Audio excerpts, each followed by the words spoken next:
Whether you are an investor of Cognizant or an employee, there is some bad news coming from the company from its latest results which they posted yesterday. How bad it is, we will talk about it. I will also try to explain the impact of these elements in the larger scheme of things.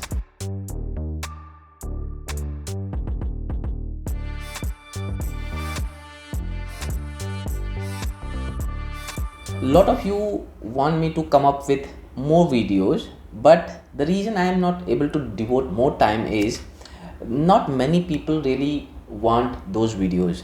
So if you want more from me, probably you know how this works. So YouTube promotes the content which is liked, appreciated, commented by a lot of you guys. So if you like this channel, please don't forget those all techniques. This is how I can grow fast, and by obligation of that growth, I'll have to come up with more topics. And I love doing these videos. It is just that I have to adjust the time according to different needs. So let's get back to the topic of today, which is Cognizant results. Cognizant posted its fresh set of results yesterday, around I think late yesterday from US time, and today morning for India on 3rd of November. So let's look at the numbers first, and then at the end of the result, I will also tell you about some key takeaways. And the takeaways are very important this time, so if you can stay throughout the video, that would be a very insightful information coming to your way. So let's get to the numbers.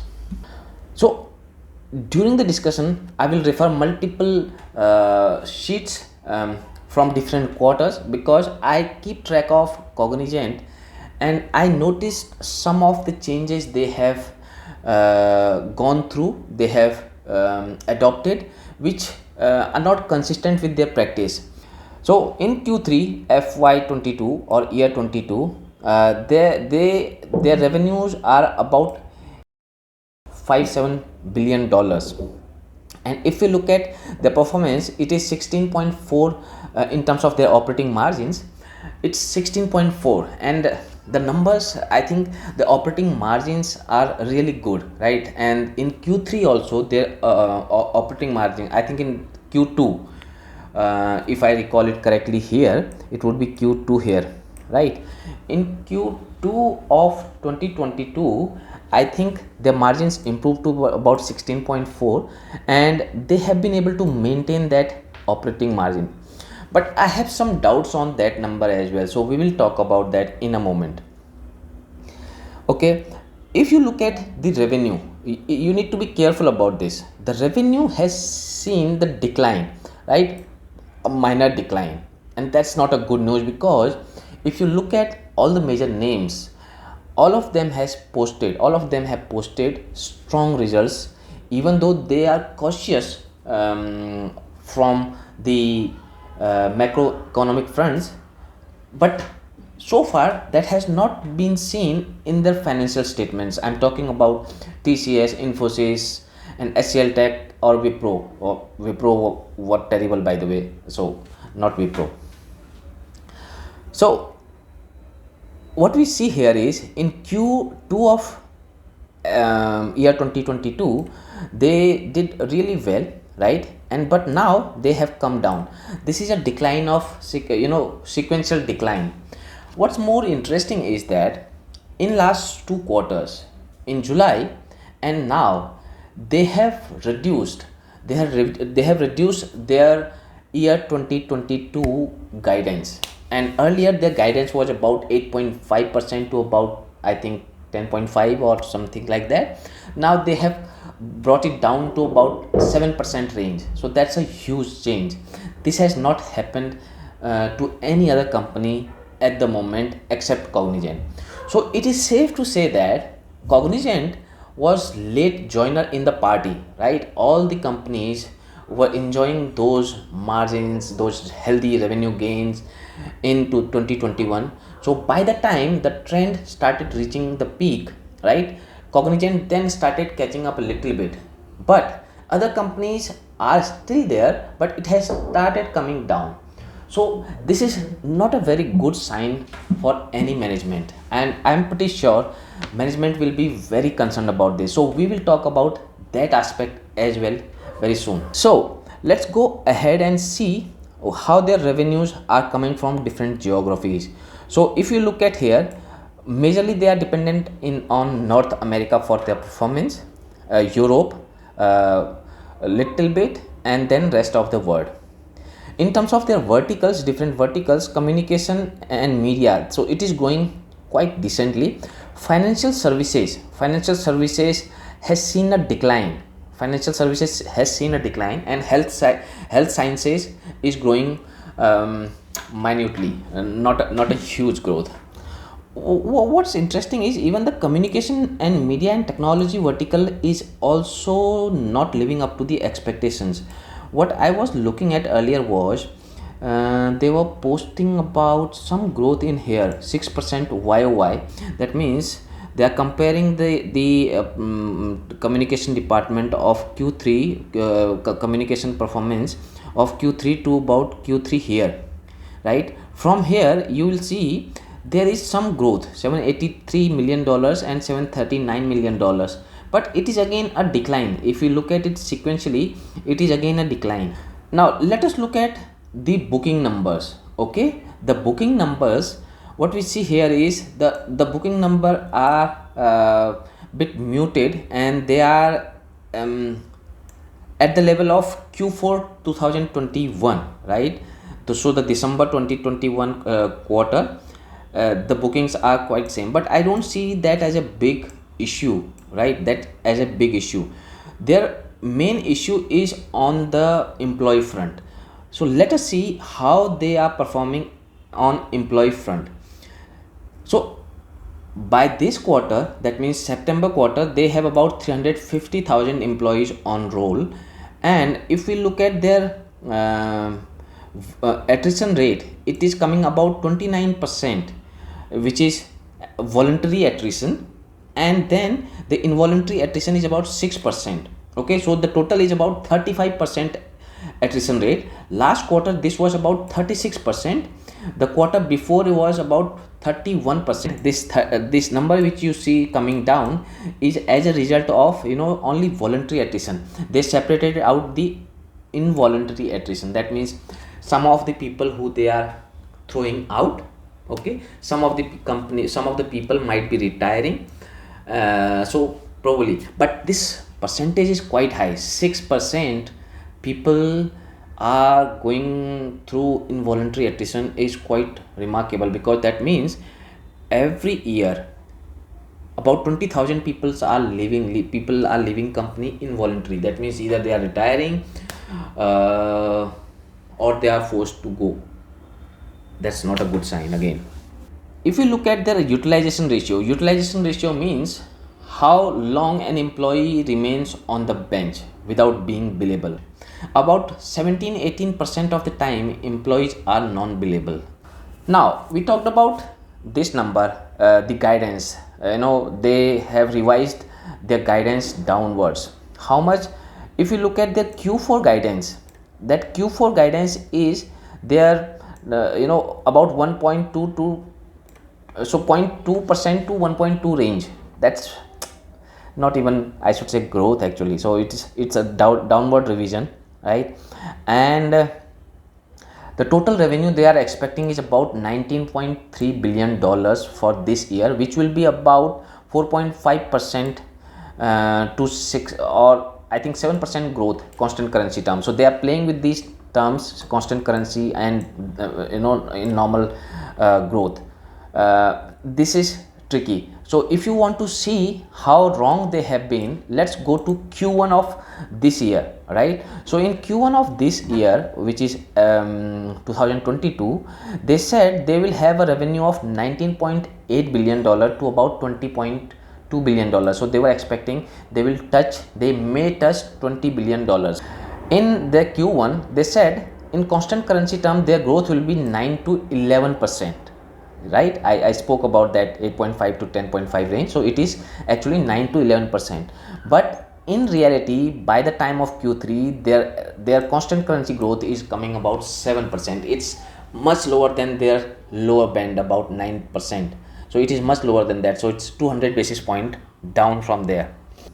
Now, one point I wanted to talk about is the doubt I have is on this number, 16.4 percent operating margin. So think about this situation. Their attrition level is quite high. Okay, that means when they replace these people, they will have to pay more.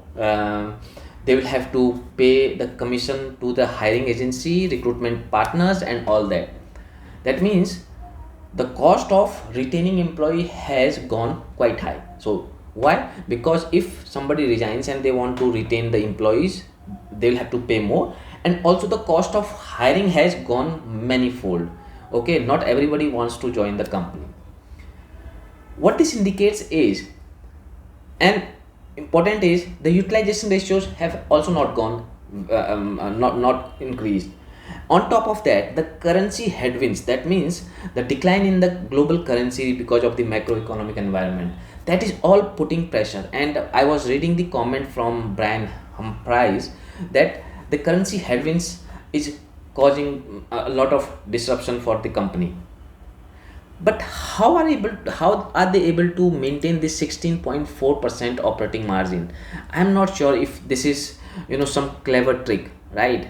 But we will go by what it is, what they are giving us in terms of numbers. But I feel numbers don't add up. The story is a bit different. So let's talk about the key takeaways from these numbers. First, their numbers, they did a downward revision in their expectations, okay, in July. Now they are doing another downward revision now, 1 quarter later. What that indicates is things are really bad at the company. How this will impact investors as well as the employees? What happens is, when you don't perform well, your stock market performance will decline. That means the investor who have put their money on your stock or your company, the stock will erode their wealth. To compensate that loss, company will pay higher dividend, company will do some buybacks. What that means is, the cash in the books of the company will be diverted towards investors because they will have their own worries. That will pacify investors a little bit, okay, and some of that will go to stock buybacks. That's how you will see the company has announced buyback. That's normally companies do that, but it is always good that the company's organic growth in terms of the stock performance keeps doing better. But Cognizant, if you look at Cognizant performance over last 3-4 years, it has seen a gradual decline. That's not a good sign. So investors will be compensated for that. Now, if the money is getting diverted to the investors, right, what will happen? The company will not have a lot of money to give to the employee, right? So how that will impact employees? Maybe their promotions will be impacted, their appraisals will be impacted, if they want to go and retain employees, that will be impacted because you don't have a lot of money. The second point is about attrition.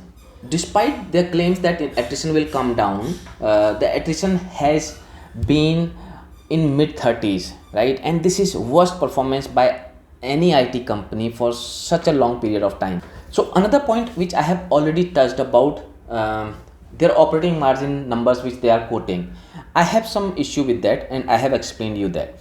Okay, revenues are declining, okay, your utilization ratio is not going up, your attrition rate is very high, you are still hiring from the market, your employees are leaving. So, and also the currency issue is there for some time. So that means how the company is improving on operating margin, that is beyond my understanding at the moment. So what next? What we see is the brand is suffering a huge problem. How long the investors will have to suffer this? If you if you want to see a comparison, you can go and check my 8 ATOS video. The company has lost their 90% of value. Now the stock is trading around 10 euros, right? And the investors, over last 5-10 years, all the money they made, in fact they lost all the money, right? If the board does not act quickly, everybody will suffer. Will board do something? In fact, one of the investment banker, what is that? So Moshe Katri, who is the MD of Bush Security, highlighted in a note in August that the board has to act. There are a lot of problems they see in the performance of Cognizant, and they cannot remain silent. Probably to counter that and to prepare a second leg of leadership, and maybe board is doing something in that direction. Probably the change is coming. Ravi Kumar has been hired. So the Infosys president, Mr. Ravi Kumar, has been hired by Cognizant, and he will join the company in January because he has been given charge of America region, right? And America, just remember, all the revenue of the company come from America. So if he handles that region well, probably we will see a change of leadership. So all this is happening. One additional point from my side is what we see so far is Accenture is close to above $60 billion annual revenue, is way ahead of all other companies. TCS is close to $25 billion, and then the next few companies, Capgemini and Cognizant, are close to $18-19 billion, right? The other name which might surpass Cognizant is Infosys. Infosys is going at the rate of $4.5 billion a quarter run rate. What that indicates is they can reach $18 billion in revenue very soon, maybe in this year. If that happens, the difference between Infosys and Cognizant will be minute, and that is also reflected in their employee strength. Infosys employees are about now 345 or 346k, while Cognizant has about 350k employees. So just 4k difference. So what that indicates is maybe soon Infosys will surpass Cognizant in terms of the size of the company, both employees and revenue. I look forward to your comments, and thank you. Stay tuned. I am hoping to prepare a broader trend analysis of this quarter, because the last quarter was very insightful. So I'm hoping that I'll give a summary of all the IT companies in few days, only for you. So stay tuned. Thank you.